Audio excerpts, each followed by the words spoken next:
All right, dude. And we are already busy. Yeah, it we've is been working. Yeah, it is a movement. Little late starts to the live. Yeah, but Austin thought it was Sunday. Yeah, you know, I was going to throw him under the bus. There you go. We've all been there. 5 seconds and Austin's under the bus. Everybody is eligible to go under the bus, myself included. Well, as a matter of fact, I have already volunteered to have myself thrown under the bus. Yep. Because you are now officially COO.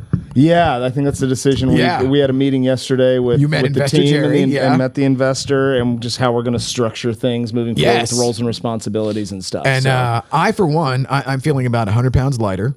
Yeah. And first I can carry that weight for you. Oh yeah, there you go. Yeah, it's like, hey, here, you take it, hot potato. Oh, just no like give-backs. Clearly defined roles and responsibilities is healthy in a business relationship. Yes, so of like which I've had none. Yeah, I mean, to be honest, likewise, right? It's like, hey, whatever hat we need to put on right now is the hat we're going to wear for the moment. And, yes, and usually it's the fire marshal hat. Yeah, and usually it's the fire marshal. And if something else is burning, then it becomes triage, and then. If nothing is burning, well, then we don't need to do anything. Yeah, well, then we're on vacation. Yeah, then we're on. Although, truthfully, I I am a workaholic, so I haven't ever taken a vacation. When is the last vacation you've taken? Like where I actually legitimately went somewhere and did not. We're gonna have to like send you off. Like on like the team is gonna have to be like, Rick, go. Dude, like, here's a flight. Here's a that would have been hotel. Chichen Itza in the late '90s. No, it would have been New York City in the late '90s. So over 25 years since you've done easily. like a real probably vacation. closer to 30.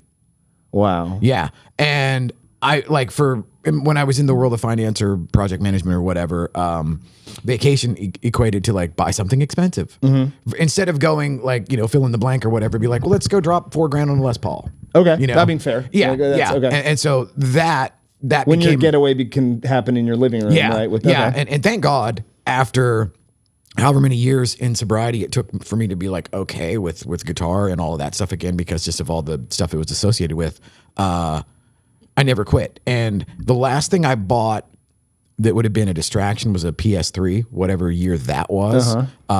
We're a couple generations past that, so it's been a while. Yeah. But it's like, oh my God, I loved the Fight Night game, the boxing game. It was the first one on PS3. It was the first one that ever had the physics and the logistics of boxing, to where you could shoulder roll, you could Floyd Mayweather stuff, and it was like, if you knew anything about boxing and then got good at the game, it was as real. It was like not quite. So it wasn't Mike Tyson's Punch Out where you just like wait for them to blink and then you dodge. Yes, it wasn't as cool as Mike Tyson's Punch Out, but it was awesome. But the thing was, I bought it, and the weekend that I got it, Sunday morning I woke up and it was like I had Keith Richards hands. Oh, just like carpal tunnel feeling. Where I had played so long and so hard and got so into it, I was like, oh, this is not good. And then I went to a party at one of my sober buddies' house, and they were doing Guitar Hero.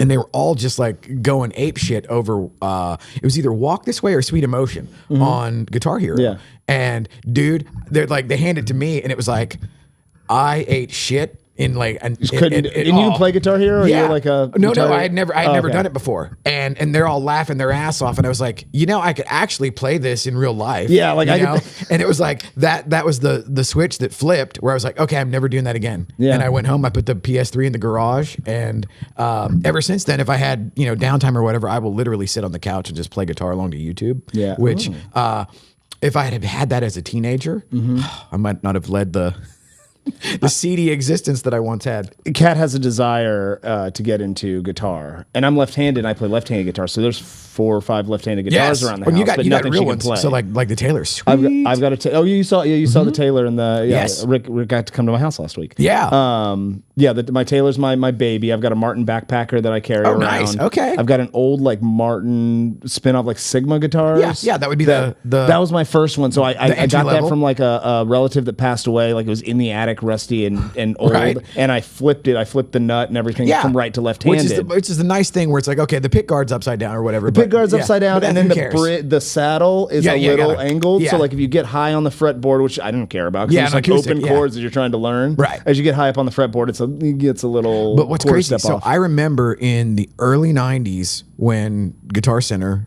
at Guitar Center, GC440. Shout out to all my fucking guys. See, I reverted there. Shout out to all the guys at GC440 back in the day. So the early 90s, we got Taylors, and it was the first time that Taylor had ever come to Texas or really anywhere.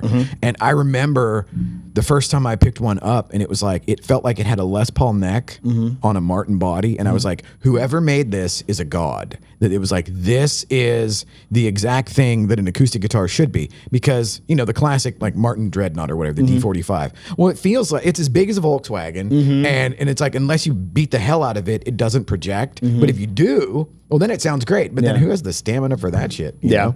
But I love the Taylor. I bought mine because I thought it was beautiful, to be honest. Like, it was my first like real guitar to buy, you know, because I mean, the Taylor, it's not a cheap guitar. I didn't have a lot of money when I bought it. It is so, like, legit. The percentage of my net worth that Taylor cost at the time that I bought it was very significant. And but I thought it was the most beautiful guitar. And like, luckily, if I had to do it over again, I probably, because it's like dark COO wood. And like, it's a beautiful guitar. It's got an exotic wood. Yeah, but the sound, that gives it a different sound. And like, I want absolutely. this, like, I probably would do something with a different, probably spruce top, because like the normal thing is like mahogany back and side, spruce top. Yeah, and I just like the look, and I probably did. But my next one's gonna be, I think I'm just gonna do like a American Strat. Like, there you go, just a Fender. I need a good electric guitar. There you go. And, I recommend everybody get. I'm a Gibson guy just by nature. Okay.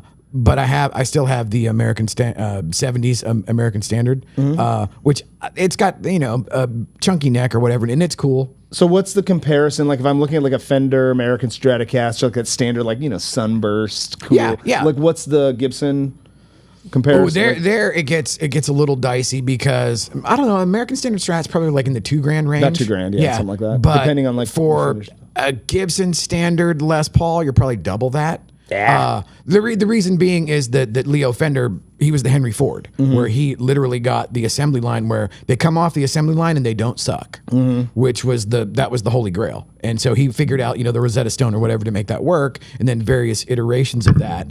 And then Gibson, much more handmade vibe, much more one-off, where 10 Strats, they're probably all going to be like really, really close. 10 Les Pauls, not so much.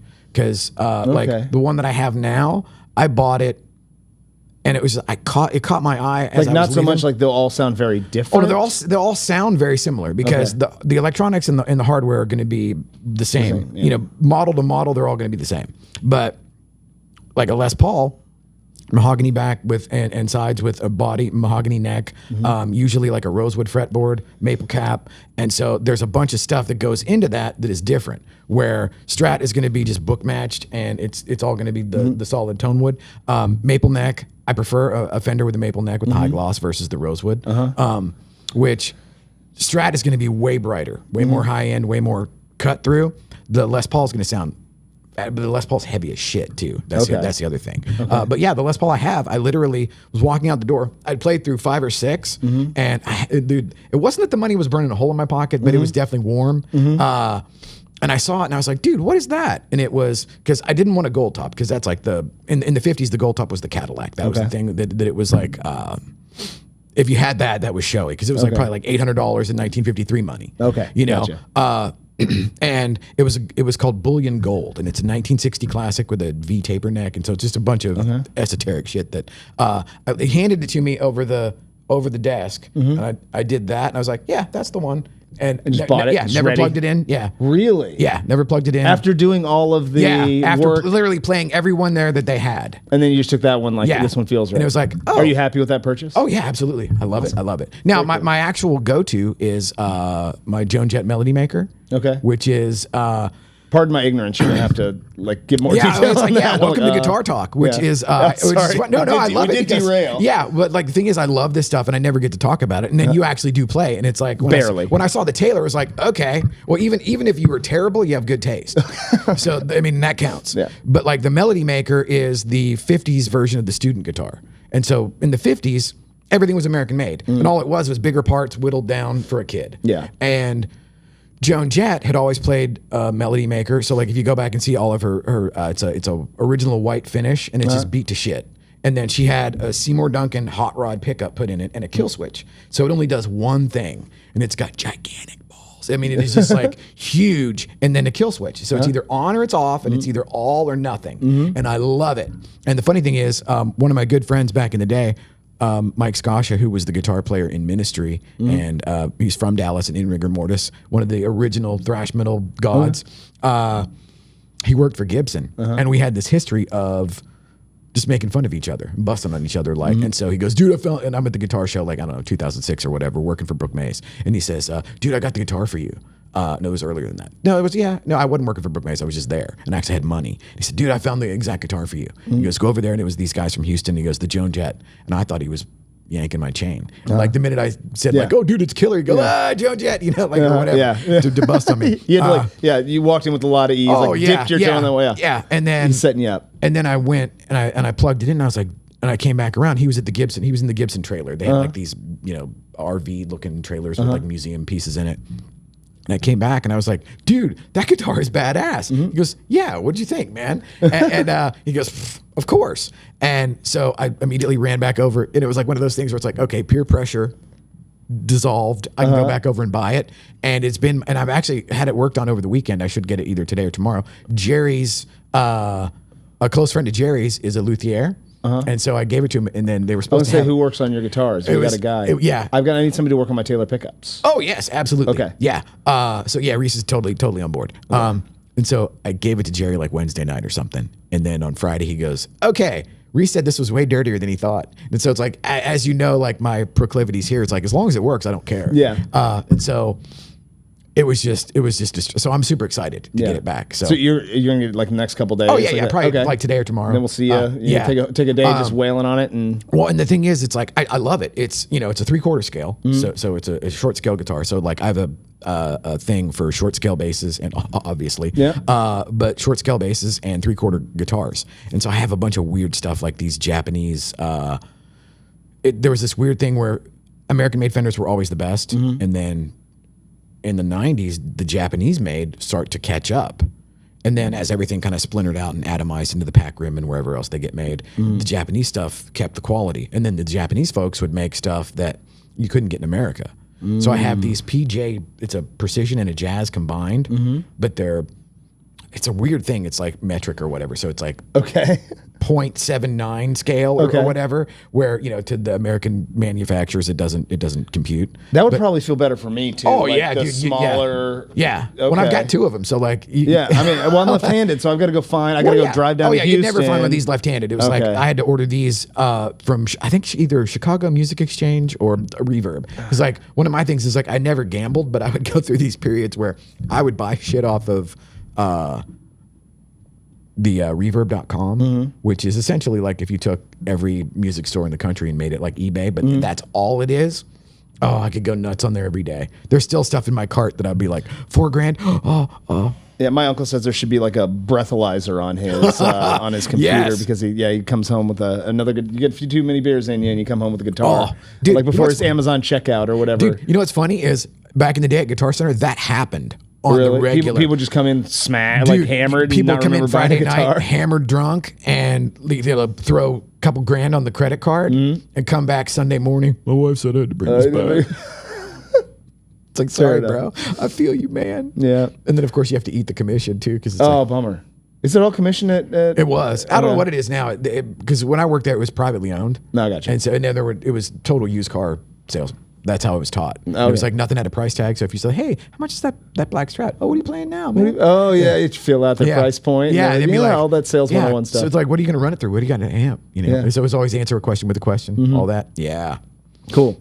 Okay, to bring it back to where we were. To bring it back. Yeah. So now you're officially the COO, and I guess we'll split guitar duties. We will split guitar duties. Yeah. Yeah. Right on.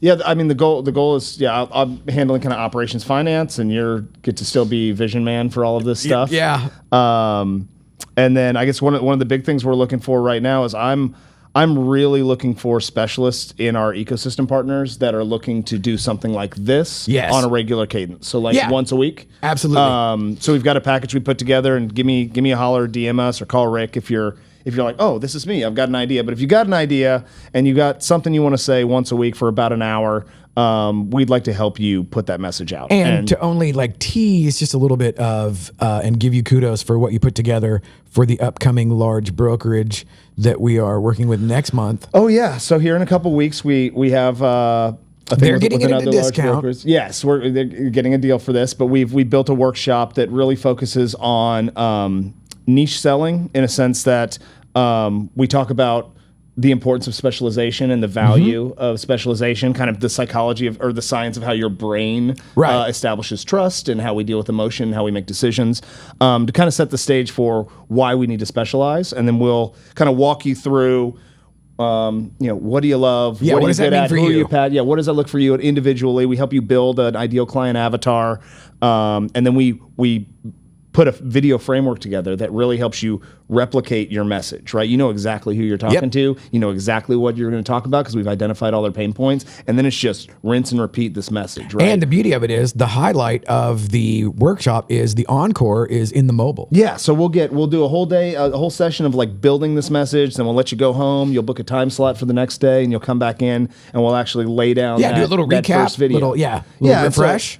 So I mean, we'll do everything. I mean, we're not going to throw you blind, right? We'll go through hook building. We'll go through storytelling. We've got a unique call to action that I want to really talk about because I feel like we're missing the boat on our call to actions a lot. Yes. And so that's something we'll really drive home. But it should be good for anybody that's struggling with what to say or how to say it. Or maybe just needs to refine the message. It's going to be a great workshop. We will get you sorted out. Yeah, we're starting. I think it maxed out at like 20 people, and it's probably going to be a few months before that's like ready, available to more than our super secret private Basically, clients. Just keep your eye on social media. Yeah, I'll be plastering it everywhere. There's not a lack of content coming out, so if something's happening, you'll see it from us. What else? Dude, I think we're locked and loaded. Cool. CPA will get back with me today. We'll get you logged into everything. Well, I got to run, so it's time for me to get out of here. It's past 10 o'clock. We've done it. Thank you. Cool. Have a good rest of the week. See you later. Unless you choose...